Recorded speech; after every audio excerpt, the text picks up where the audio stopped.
ओम शांति। 19 अगस्त 2024। आज रक्षाबंधन के पावन पर्व की आप सभी भाई बहनों को हार्दिक शुभकामनाएं। हैप्पी रक्षाबंधन। बाबा के महावाक्य। मीठे बच्चे, ज्ञान की धारणा करते रहो तो अंत में तुम बाप समान बन जाएंगे। बाप की सारी ताकत तुम हजम कर लेंगे।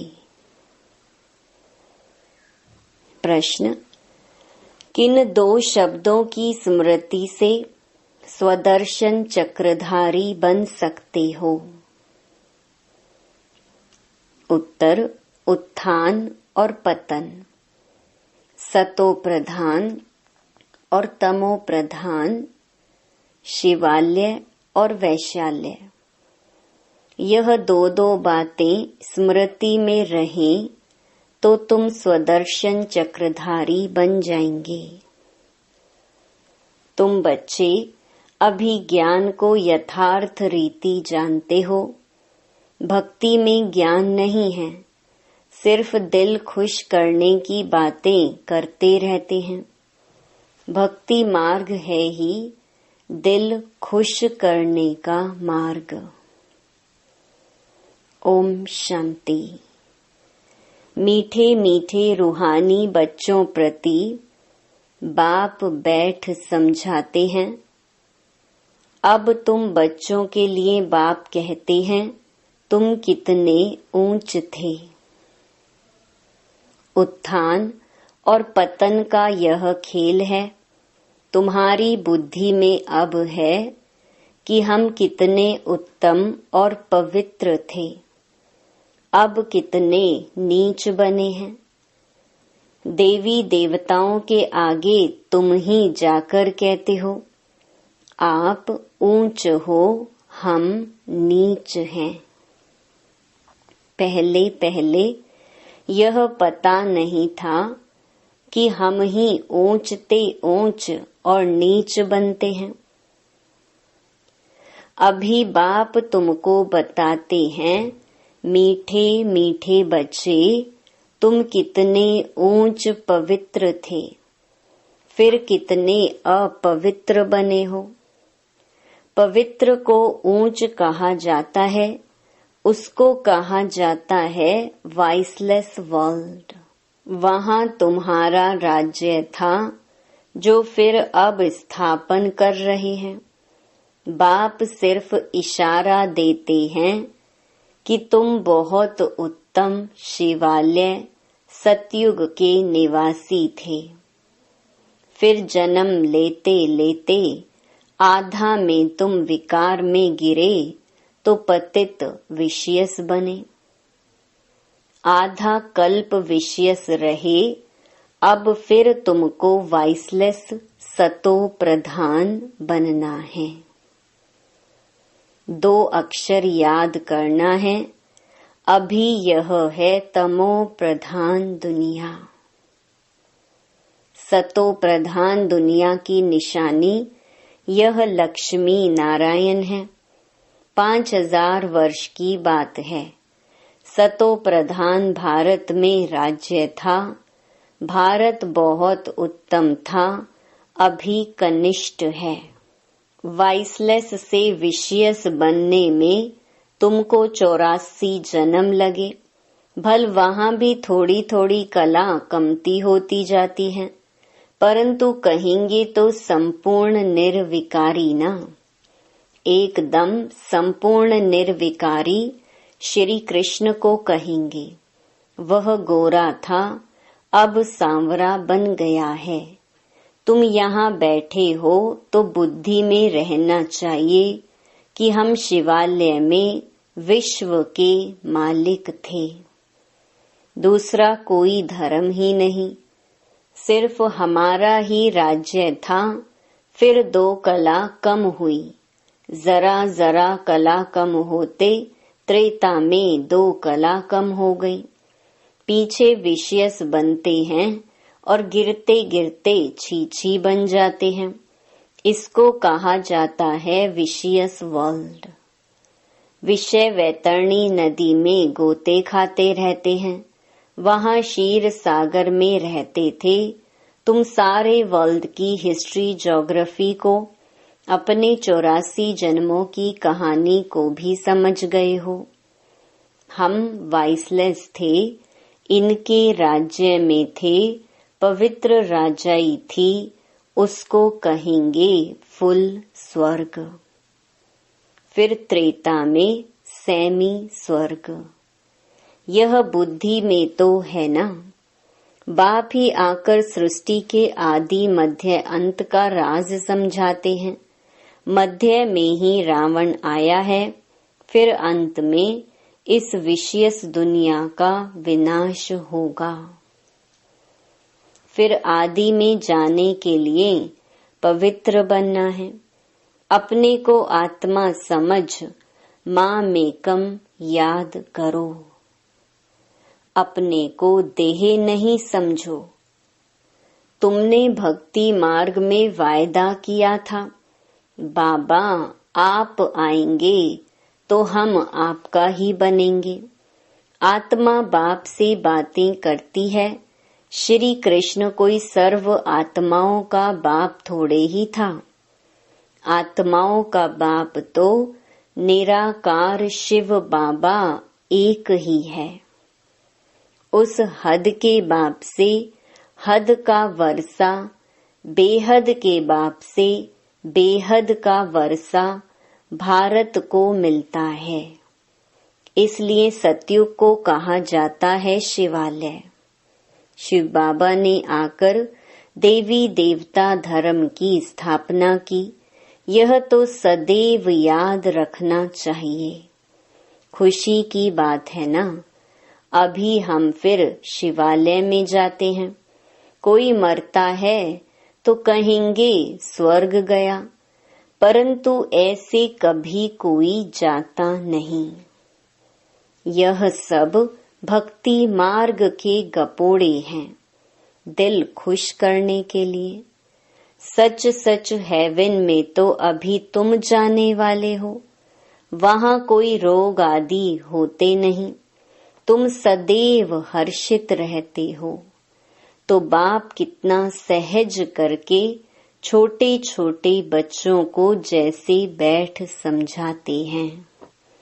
भल बाहर में कहाँ भी रहते तुम पद पा सकते हो।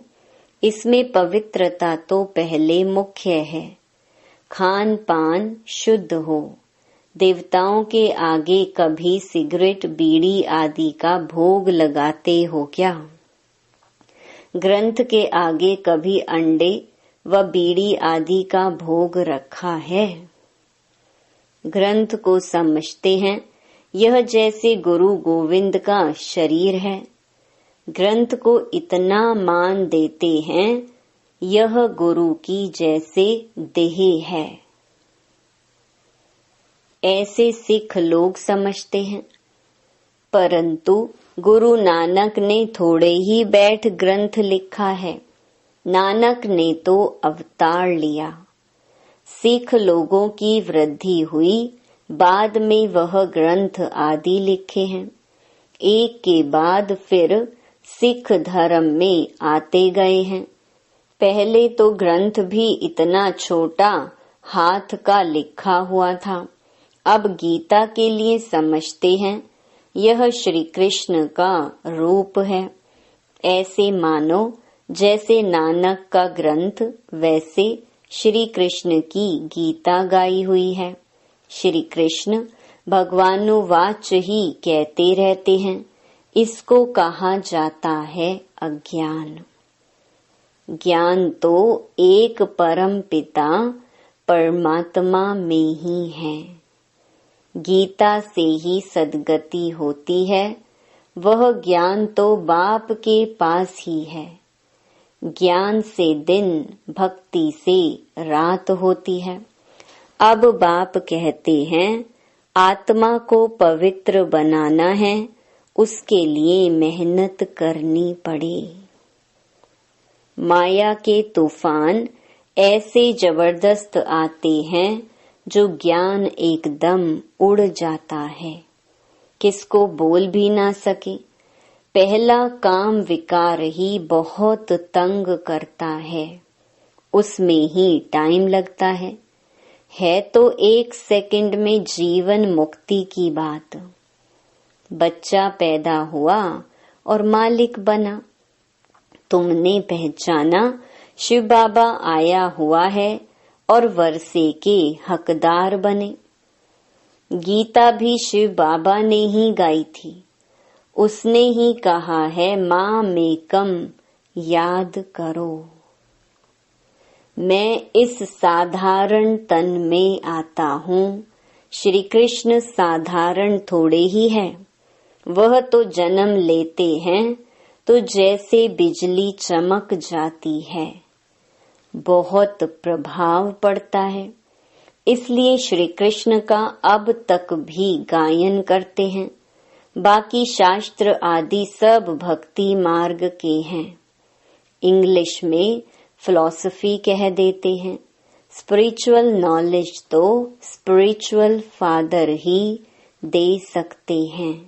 खुद कहते हैं मैं तुम्हारा स्पिरिचुअल फादर हूँ, ज्ञान का सागर हूँ। तुम बच्चे भी बाप से सीख रहे हो, ज्ञान को धारण कर रहे हो, फिर पिछाड़ी में बाप मिसल बन जाएंगे। सारा मदार धारणा पर है, फिर वह ताकत आ जाएगी बाप की याद से। याद को जौहर कहा जाता है। तलवारों में भी फर्क तो होता है ना। वही तलवार 100 रुपये वाली भी होती है, वही तलवार 3-4 हजार की भी होती है। बाबा तो अनुभवी है ना, तलवार का बहुत मान होता है। गुरु गोविंद सिंह की तलवार का कितना मान है।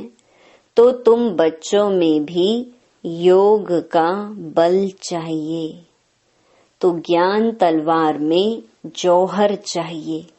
जौहर आने से फिर जल्दी समझेंगे। ड्रामा अनुसार तुम मेहनत करते रहते हो। जितना जितना बाप को याद करेंगे, याद से ही पाप कटेंगे। पतित पावन बाप ही युक्ति बता रहे हैं, फिर कल्प बाद भी ऐसे ही आकर तुमको ज्ञान देंगे। इनको भी सब त्याग करा के ऐसे ही अपना रथ बनाएंगे। तुम बच्चों को वहाँ कितनी कशिश हुई, कैसे सब भागे। बाप में कशिश है ना, अभी तुमको भी ऐसा संपूर्ण बनना है, नंबर वार ही बनेंगे। यह राजधानी स्थापन होती है। सृष्टि चक्र को तो समझ लिया है, सतयुग आदि से कलयुग अंत तक। अभी है संगम युग, बाप को भी जरूर आना पड़े पावन बनाने। पावन अर्थात सतो प्रधान। फिर खाद पड़ती गई, अब वह खाद निकले कैसे। आत्मा सच्ची होती है तो जेवर भी सच्चा अर्थात गोरा शरीर होता है। आत्मा झूठी बनती है तो शरीर भी पतित होता है। ज्ञान के पहले तो यह भी नमन वंदन करते थे। लक्ष्मी नारायण का बड़ा चित्र ऑयल पेंट का गद्दी पर लगा रहता था। उनको ही बहुत प्यार से याद करते थे, और कोई की याद नहीं। बाहर और तरफ ख्याल जाता था तो अपने को चमाट मारते थे। मन भागता क्यों है, दर्शन क्यों नहीं मिलता है। भक्ति मार्ग में था ना, फिर जब विष्णु का दर्शन हुआ तो भी कोई नारायण थोड़े ही हो गया। पुरुषार्थ तो जरूर करना होता है। एम ऑब्जेक्ट तो सामने खड़ी है, यह चैतन्य में थे जिनका जड़ चित्र बनाया है। बाप आया है पावन बनाने, नर से नारायण बनाते हैं।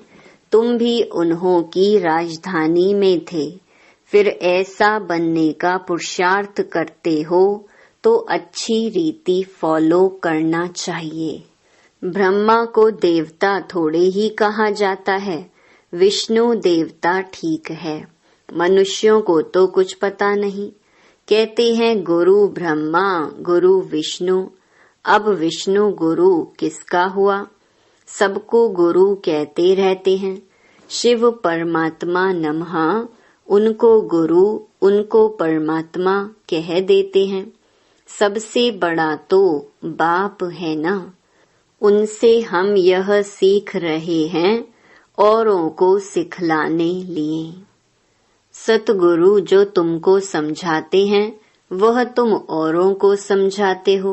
गुरु को ऐसे नहीं कहेंगे कि यह बाप है, टीचर है, नहीं तो यह सारी नॉलेज तुम्हारी बुद्धि में होनी चाहिए। हम शिवालय में थे, अभी वैश्यालय में पड़े हैं, फिर अब शिवालय में जाना है। भल कहते हैं ब्रह्म में लीन हो गया, ज्योति ज्योत समाया, परंतु आत्मा तो अविनाशी है। हरेक में अपना अपना पार्ट भरा हुआ है, सब एक्टर्स हैं, उनको अपना पार्ट बजाना ही है, वह कभी मिट नहीं सकता।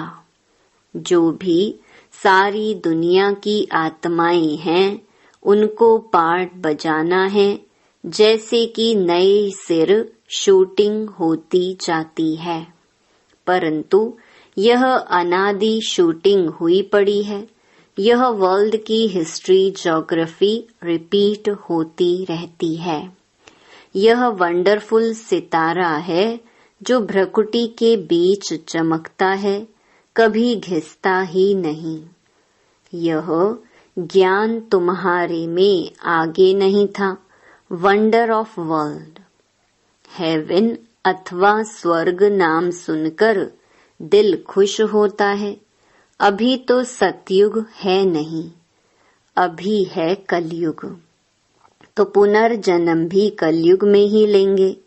जाना तो सबको जरूर है, परंतु पतित आत्माएं तो जा न सके। अभी तुम बच्चे पावन बनते हो योग बल से।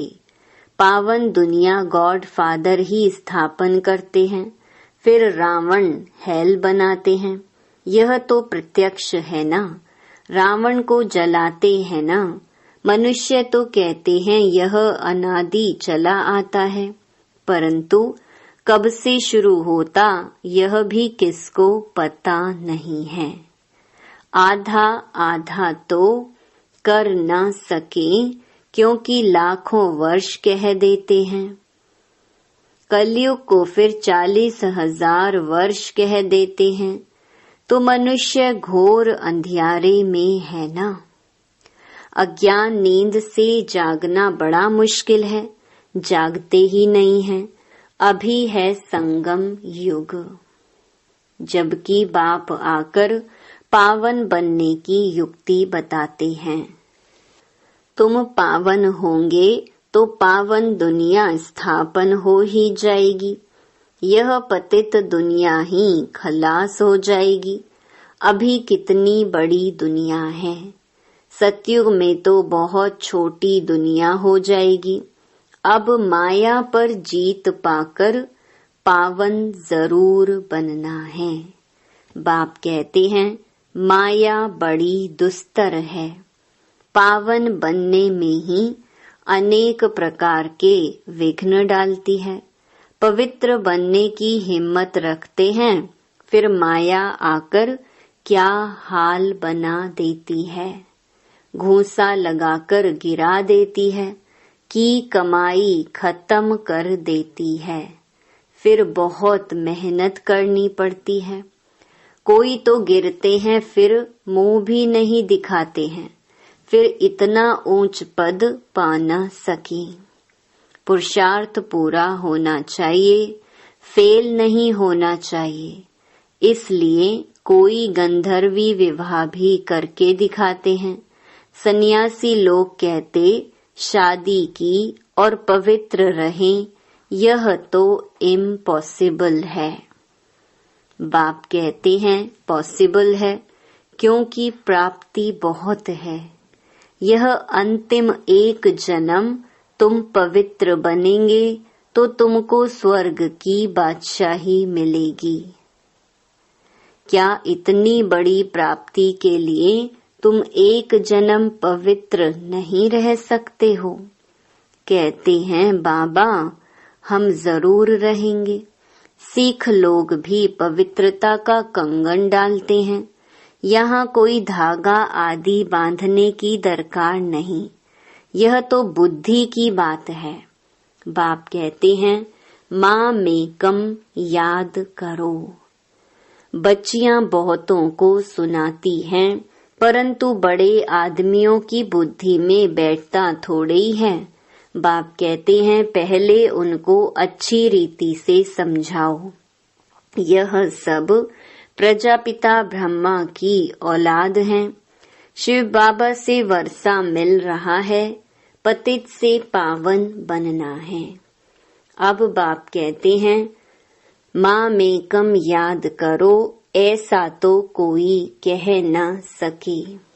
पहले तो उनकी बुद्धि में बिठाना है भारत वाइसलेस था, अभी विशियस है, फिर वाइसलेस कैसे बनेगा?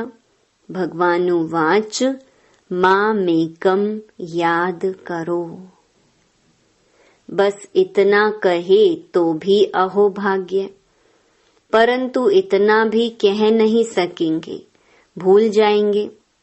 बाबा ने समझाया था उद्घाटन तो बाप ने कर दिया है, बाकी तुम निमित्त कर रहे हो, फाउंडेशन लगा दिया है, बाकी अब सर्विस स्टेशन का उद्घाटन होता है।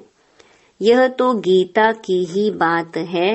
गीता में भी है, हे बच्चों तुम काम पर जीत पहनो तो ऐसे जगत जीत बनेंगे। 21 जन्मों के लिए भल खुद ना बने, औरों को तो समझाएं। ऐसे भी बहुत हैं, औरों को उठाकर खुद गिर पड़ते हैं। काम महाशत्रु है, एकदम गटर में गिरा देता है।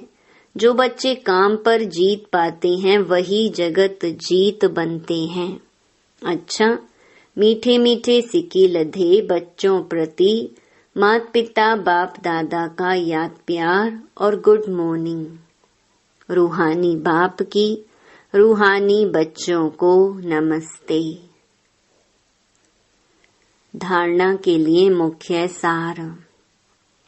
पहला, इस अंतिम जन्म में सर्व प्राप्तियों को सामने रख पावन बनकर दिखाना है। माया के विघ्नों से हार नहीं खानी है।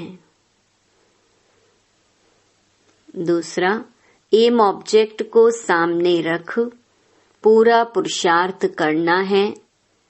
जैसे ब्रह्मा बाप पुरुषार्थ कर नर से नारायण बनते हैं, ऐसे फॉलो कर गद्दी नशीन बनना है। आत्मा को सतो प्रधान बनाने की मेहनत करनी है। वरदान, अधिकारी बन समस्याओं को खेल खेल में पार करने वाले हीरो पार्टधारी भव। चाहे कैसी भी परिस्थितियां हो, समस्याएं हो, लेकिन समस्याओं के अधीन नहीं। अधिकारी बन समस्याओं को ऐसे पार कर लो जैसे खेल खेल में पार कर रहे हैं। चाहे बाहर में रोने का भी पार्ट हो, लेकिन अंदर हो कि यह सब खेल है, जिसको कहते हैं ड्रामा, और ड्रामा के हम हीरो पार्टधारी हैं।